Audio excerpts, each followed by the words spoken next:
Hello, welcome, Marlene here. In today's cookie tutorial, we'll be learning how to recreate the characters from the online game called Among Us. For those of you that might not be familiar with this game, it doesn't matter. This tutorial is an in-depth, step-by-step lesson as to how to recreate character cookies. So either these guys or any other favorite you might have. I'm going to talk about hand cutting. I'm going to talk about making the icing and obviously decorating. Beginners are welcome. I've got some tips and tricks for you guys. So let's jump into today's cookie project.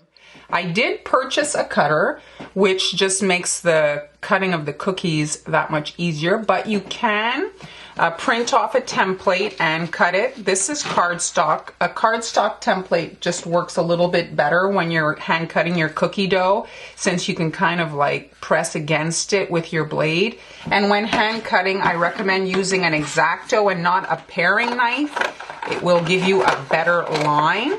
And all you have to do is cut on the outside of that black line to get your perimeter to be able to trace out your cookies in the cookie dough. I roll out my cookie dough to the thickness I want. I lift it up with parchment paper, so I roll it on parchment paper, and then I put that in my freezer. And then once it's pretty chilled, I cut my cookies with chilled dough. If you try hand cutting your cookies with room temperature dough, you're just not going to get an as nice cut around the cookies. So that's entirely up to you. It's a little bit more of a step, but it really makes a difference with regards to that finished product. Now, when it comes to in between the legs right here, I don't feel that it's necessary to cut there. It makes the cookie a little bit weaker, so I'm actually leaving that portion there. And so yeah, you just can run through quickly. Have your template made well before you make the cookie dough. And then you can also kind of gauge if the size is good, if you like the size, and use that to cut your cookies. So you just rest this on the cookie dough once it's chilled, and with your X-Acto knife you can kind of quickly cut out your cookies. And now let's just talk about those inside lines. Now, because this cookie is really the shape of the character, we don't have to worry about the perimeter because that is the guideline. The only thing is in between the legs. So for that, you're cutting again. For a little bit more of a guideline, you're cutting inside the character. So now I'm cutting where kind of the hat line is, you see? And I'm removing this arm, and over here I'm going to cut inside here, so then I'll know exactly the shape of this glass bubble. And there. And if you're making cookies at home, you know, a decent amount of times, you could pick up an edible food marker. That's a marker with food color in it, and it really is helpful with regards to getting those guidelines on the cookie. I've rolled out my cookie dough. I use guides to roll my dough, and this stops the rolling pin from going past the guides, and so it allows you to have a really even and level amount of cookie dough. And I also like to work on parchment paper. That way I don't have to pick up each cookie. The cookies stay really like the actual shape. I often see people picking up the cookie after each cut. If you want them to stay really to the true shape of your character cutter, you want to avoid doing that. You want to leave the guy on the parchment paper, and you want to remove the perimeter dough, the dough you're not using, the dough you don't care about. If you want your characters to look like they're supposed to look, You just leave them there. And now I'm going to be able to remove this dough, you see?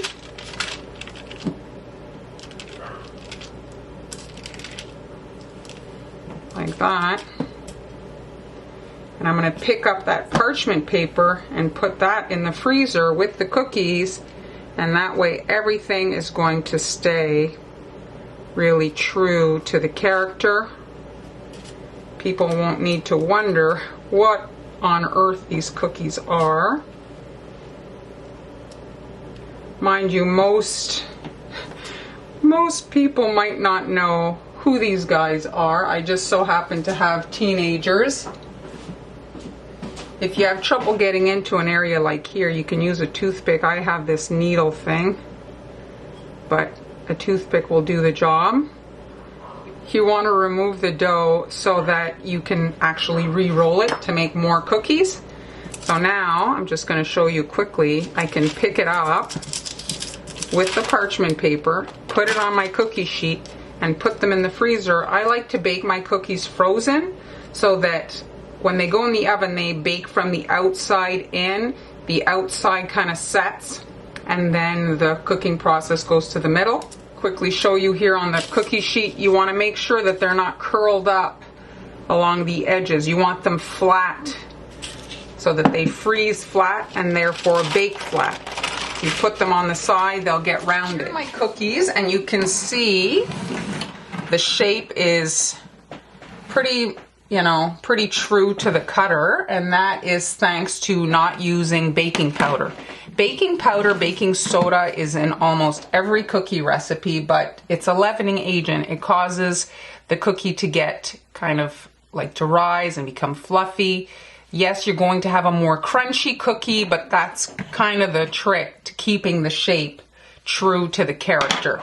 And now, when you're replicating a character, ideally, if you're not super talented at drawing, you want to create another template, and these are your decorating guidelines.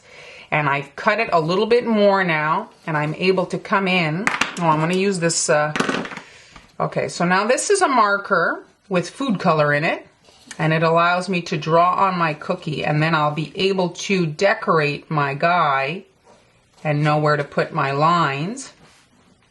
You see?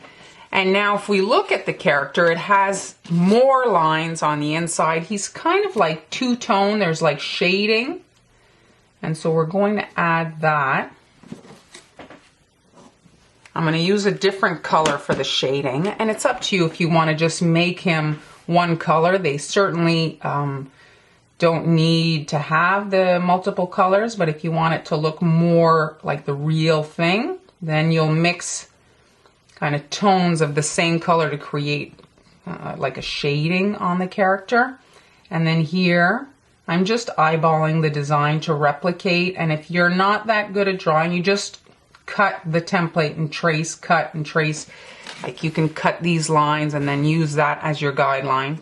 So the brown is my color fade, and the orange is the actual line to pipe on. So once you've got your guidelines all transferred on your cookies, you'll be able to move on to the decorating part. This is obviously not the cookie we're working on today. I want to talk to you about the icing. And if you've seen decorated cookies online, the majority of them are decorated with royal icing. Why do they use royal icing? First off, it dries hard. You see here I'm pressing on it. That means I can stack my cookies, I can put them in a bag, I can handle them, and they're not going to get dented. If this was buttercream, it would be completely squished. If this was maybe that grocery store kind of Duncan Hines tub icing, again, it would get all kind of squished. So royal icing self-level, so you see I get a very nice smooth, look at the face there, I get a nice smooth effect. And the self-leveling, the drawing option of it, the fact that I can package it, you can make ornaments, you can gift them, that is why people use royal icing. There are many different videos to learn how to make royal icing. You can actually buy mixes on Amazon to make royal icing, but that's the magic stuff. then you're coloring it with food color of your choice. The grocery store colors will not go as deep as these colors are. For that, you'll need to purchase food gel, but if you're just making it for your family, it's not necessary to have the colors be exactly super bright red and super dark blue. People get the idea. You don't need to scream the colors at them.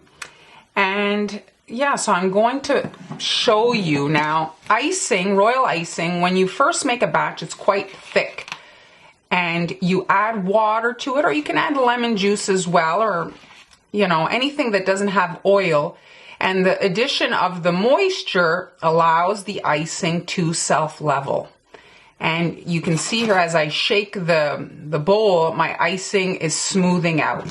If your icing is super, super, super watery, it will level faster, but you will not have any kind of thickness on your cookie. You see how thick this icing is?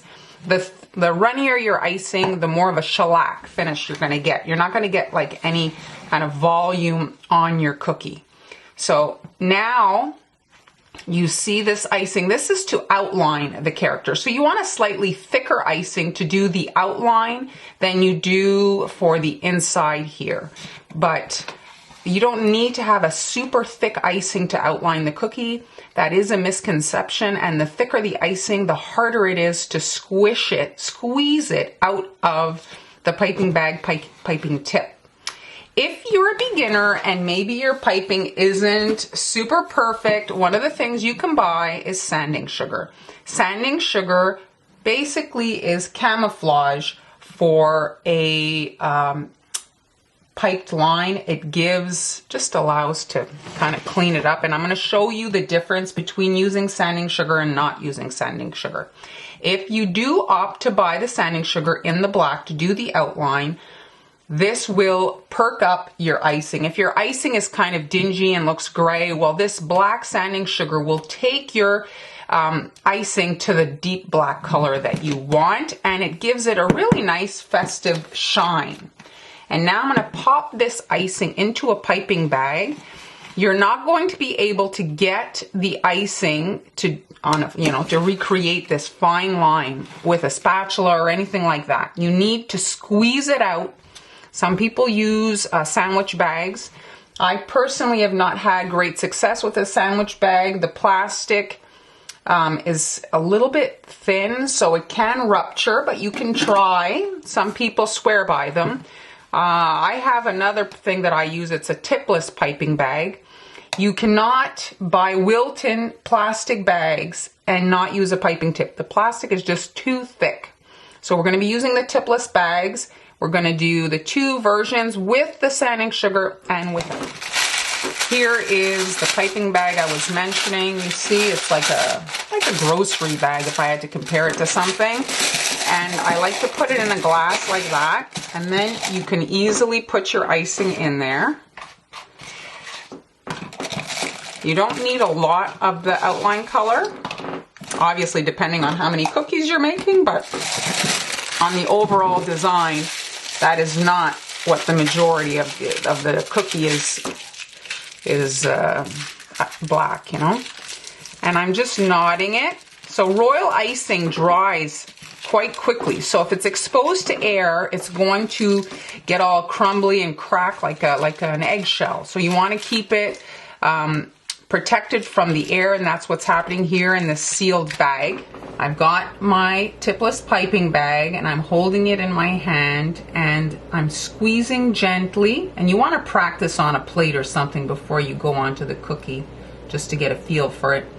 And I like to let the line fall on the cookie so that that line of icing, the spaghetti that comes out, the shape stays round and it rests on the cookie. I'm hiding my guidelines with the icing. Stop squeezing, touch the cookie to cut it. And now again, I'm releasing the pressure as I get to the end, because this time I want to pull. With releasing the pressure, you get a tapering. I'm connecting again here, lifting off slightly. I'm holding my hand with the other hand to steady it. I'm not a heart surgeon, so I do shake, touch to cut. And now I'm doing the visor, or I don't know what this thing would be called, the window, is going around, letting that spaghetti fall here. You might need to come in with a toothpick or something just to kind of flatten that a little bit. Connect and pull. I'm not going to be outlining the white portion of the design. I want it to just be white. And now the arm over here connecting to the body portion. There. Okay. Now here I can see it sticking up, so I'm just tapping it down. So there is my character. Those are all the black lines. So I'm going to move that aside to dry for a little while. I want it to dry a bit before I come in with the colors, so that the colors are a bit separate from that outline. And now we're going to be doing the sanding sugar version. Again, the same thing, squeezing. I release pressure here to get a tapering. The line will look fatter due to the sanding sugar. So I'm lifting off. I'm just guiding my hand with the other. Steady pressure. And if your icing is super thick, all it does is hurt your hand for no reason. It can cause the piping bag to blow up. Stop squeezing, connect. Now here I have a little bit of a point. I can kind of come in and tap it. Now for this side, you don't need to hold your hand super hard. It's just to stop it from shaking. And now this portion going around.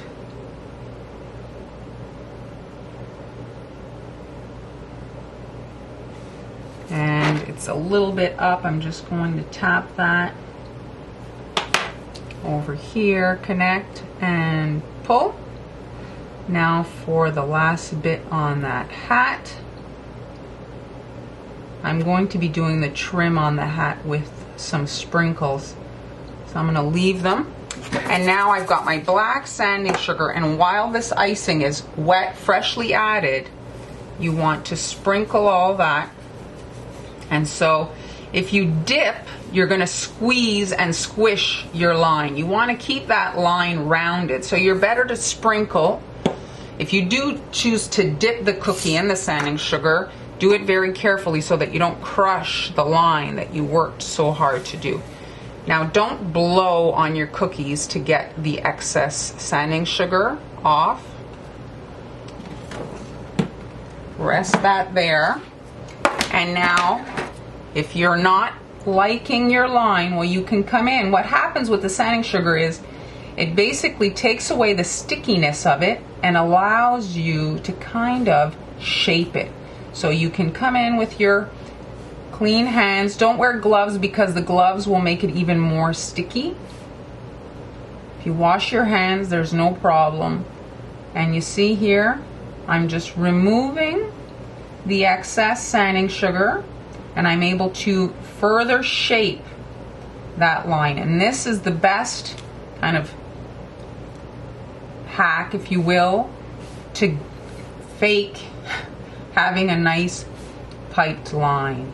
So you're just going around and reshaping it. Yes, it's longer than just piping, but if you're not happy with how your cookies are looking, well, this is your save. If you use regular, like house sugar, the granules of sugar are smaller. They tend to just melt in the icing. Sanding sugar is a different product. It's decorative, and it just sits at the surface of the icing. It doesn't just melt into it, you see? And once this is, you need to let this dry a little bit longer than this so that you can further come in and brush all this excess off, or else you're going to have all these little pieces of black particles in your decorated icing, your final icing, and it's not going to look nice. So you just want to let it dry so that you can come in and remove it. Now let's say you didn't like what you did? Well, you can just use a spatula of some kind, and you can literally just scrape it off. Again, ideally you wait for it to dry a little bit so that it flakes off as opposed to smearing off. If you let the icing dry a little bit, then it'll chip off. So just be patient. If you don't like it, you can come in and kind of save your cookie, gently removing that icing. So I'm just going to let this dry. You can see the line is much chubbier in this version, but it's a little bit more true to the character. If we look, the line is fatter. So I think I might end up actually liking the sanding sugar version. We did the perimeter line, now we need the icing for the actual like character, all these areas we're going to fill, you know, here, all that. So we need icing that's going to heal. What does that mean? It means that it becomes flat, completely flat. So let's shake this. You can see it. It's leveling in the bowl. Usually what happens in the bowl is what's going to happen on the cookie. Okay, so you mix it, and then you can kind of like ball it up to the center. And let's just shake it. We're going to shake the cookie too, and you can see that leveling. Ideally, when you're filling an area like this is essentially going to be like one flood, even though it's 3 different colors. You need them all to be the same consistency. Consistency means thickness, so that you get a really flat finish. If, let's say, this is runnier than this will have like a dimple. It will be going kind of down. So all of it has to be the same consistency. So here it is. This is my darkest color, okay? And now this is white. Now I'm going to show you how to get like kind of like that fade. So white doesn't need a lot of icing to get it to this inside one. So I've taken this icing. So I'm coloring it with icing. So I'm taking the icing and I'm mixing that in. You can see it. I maybe want a bit more. Okay, and I think that's going to be all right. Now I'm going to take this and put, like, I need almost nothing. I'm going to put a bit of it in a piping bag, and then once I've removed the portion that I want, I'm going to color it darker to get that middle color. Here are my colors. I'm going to be making 3 versions. So here are my tones. There's not a big difference between these greens. And so the windows and the hat will be the same on all of them, and then I'm going to have these 3 versions for the actual bodies. So let's just take a look. The sanding sugar versions, they've had time to dry, and I just want to show you guys what I was referring to about cleaning them up. So now that my line is dry, I can just come in and just kind of flick off the loose sugar particles that could potentially kind of muck up my icing. You see? So you just want to loosen those up. I have all kinds of gadgets, and so I use my airbrush actually with nothing in it to blow off the extra sugar. But that's what I'm referring to when I say cleaning it up. You see, you just want to gently, very gently remove. Here we go, we're ready now. So I'm going to actually start with the middle color.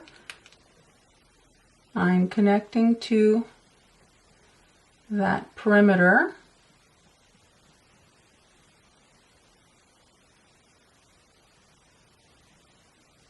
And you see how those guidelines are helpful to know where to finish and put your lines. I'm just nudging the icing to connect to that black sanding sugar, and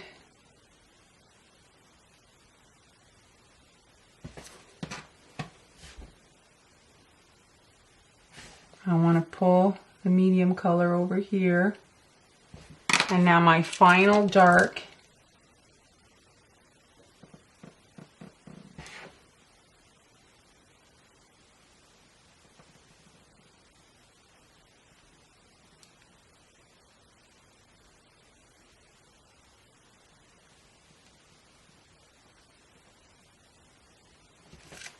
So now I've got all three colors on there, and I'm going to agitate, shake the cookie. And so if the perimeter line is dry, when you touch it to shake the cookie, you don't have to worry about damaging it since it's dry. And now I see a sugar particle fell into my icing there. So you can either kind of just lift it off, which as you can see can be hard, or you just give it a little nudge into the icing and it sinks in there and you can't see it. And there is my little visor portion. Add the visor portion here. So I'm just doing a little oval like so. Then right next to it, I'm pulling into this little V shape and then filling all here. And now the darkest color.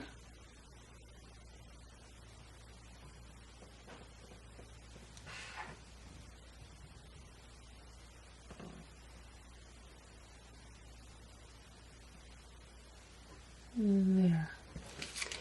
And by having the perimeter on that black, like this black area dry, well, it creates like a bubble. The icing gets like rounded here. Let's just heal it. We're going to shake it. So that causes a leveling to happen. There. I want to maybe move my dark line over here a little bit. So you just lay your darker icing on top of the light to kind of hide it. You're basically coloring with icing. It just requires a bit of practice with handling a piping bag and handling the consistencies. It's a liquid paint. So now it's caught in this oval and it creates like a doming. You see? So here we'll have the same thing, here we'll have the same thing. So now let's work on that hat. And now I'm going to add my darkest red, so right here. And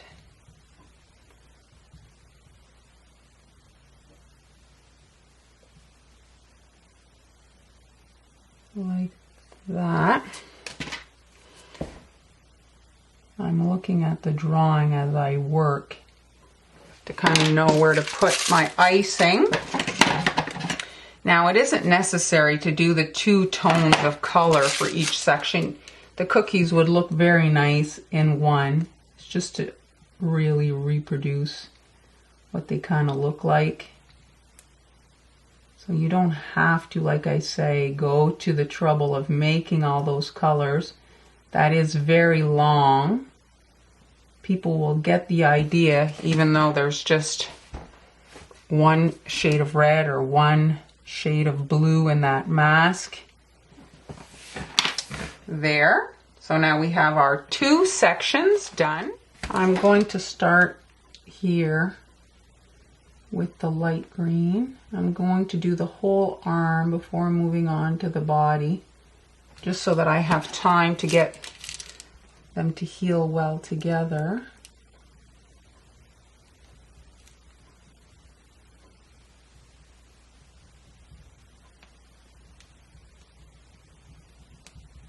There.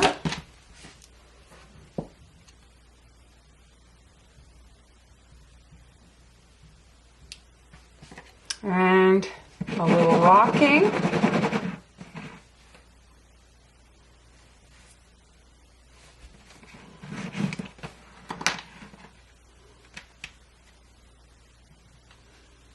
There. And the whole rest now.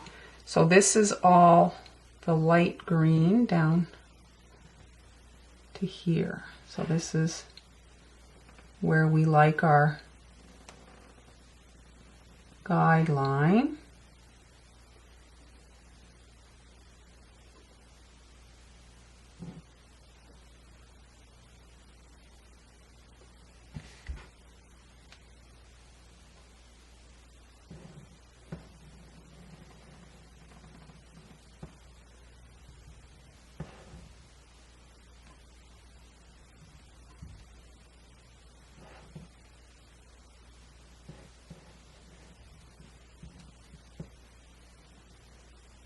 All right, and now I'm going to grab my darker green.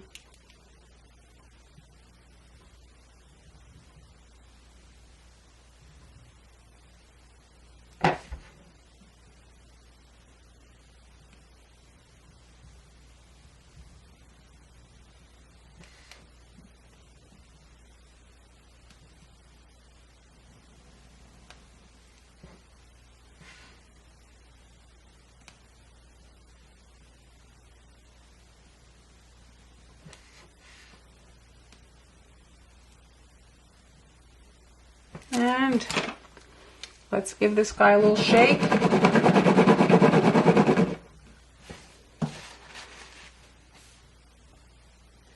I stabbed right on the seam, which I shouldn't have done. All right. Let's see if I can pick him up a little bit.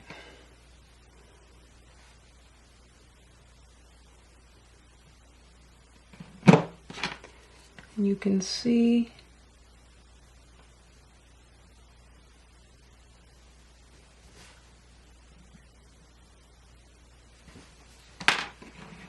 there, very cute. So they're all basically the same at this point. Okay, you're just switching out the colors, but it's the same process. So you're adding your color, and you want to have that color touching the black outline. If you overflood, it will spill over that line.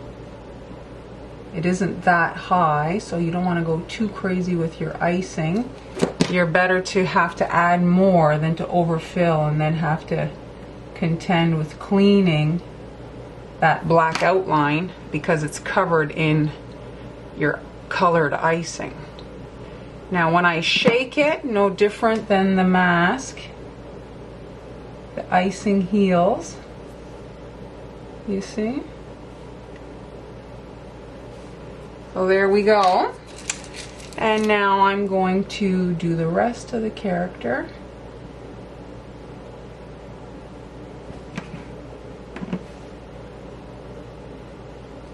I don't like my line here, so I just added a bit of icing there. Okay, and now around there, connect to your black character's outline.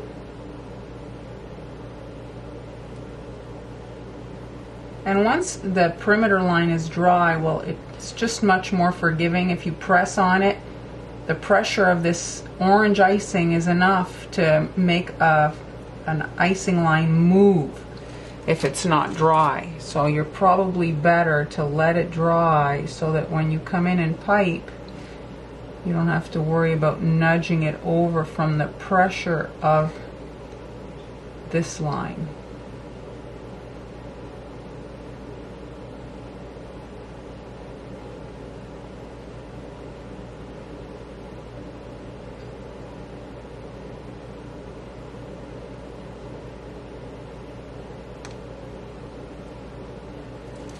And we're going to shake the cookie to level everything out. There. I can see here my icing is not touching the black outline. You can see it crusts quite quickly. Just in that time, the icing started to have a bit of an eggshell on it. And you can see you get a very smooth finish. See the light hitting it? Here are the two versions, without the sanding sugar and with. So it's entirely up to you to decide which you prefer. Of course, this is maybe a little bit more polished, but if you're a beginner with the piping, this might be your saving grace. Okay, now I'm going to pop my guy back in this tray here, and I've got some thick icing, so it's essentially the same icing. I'm just adding some puffy icing on the trim of his hat to give it a little bit of fluff. And then I'm just sprinkling all that with some, they're called nonpareil sprinkles. They're basically little white round sprinkles. And I'm just adding this fluffy icing to the edge of the hat and just a light sprinkling of these. And again,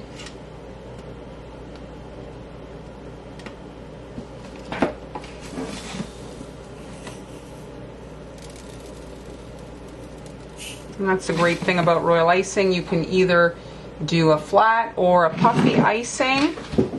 And finally, here is the final touch.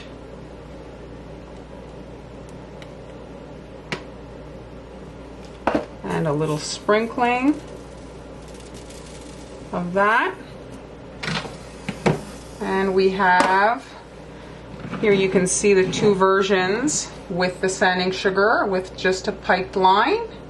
And here are all those colors that I mixed up for today's cookies. This takes a lot of time. You're going to need extra piping bags, obviously, and you do end up needing more icing when you're mixing many tones of the same color. So consider that when you're deciding, what you're going to do. And here's a side-by-side shot of the two versions with and without sanding sugar. If you're a beginner, the sanding sugar can be a saving grace. It's entirely up to you which you opt to do. Here are my three versions.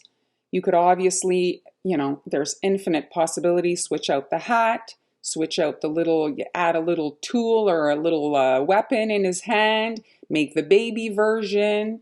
And I highly recommend, if you're planning on making these as Christmas gifts, that you do a practice batch just for you to get, familiar with the icing and the process. It is not that easy. I've been at it for 10 years. I maybe make it look easy, but it does require a little bit of practice. If you've lasted this long, thanks so much for watching. I hope you found the video useful. It's given you the confidence to jump into this cookie thing and give it a try. If you have any questions, don't hesitate to ask. I'll do my best to answer. If you want to let me know what you thought, your comments are welcome. Thanks so much for stopping by, and I'll see you in the next cookie tutorial.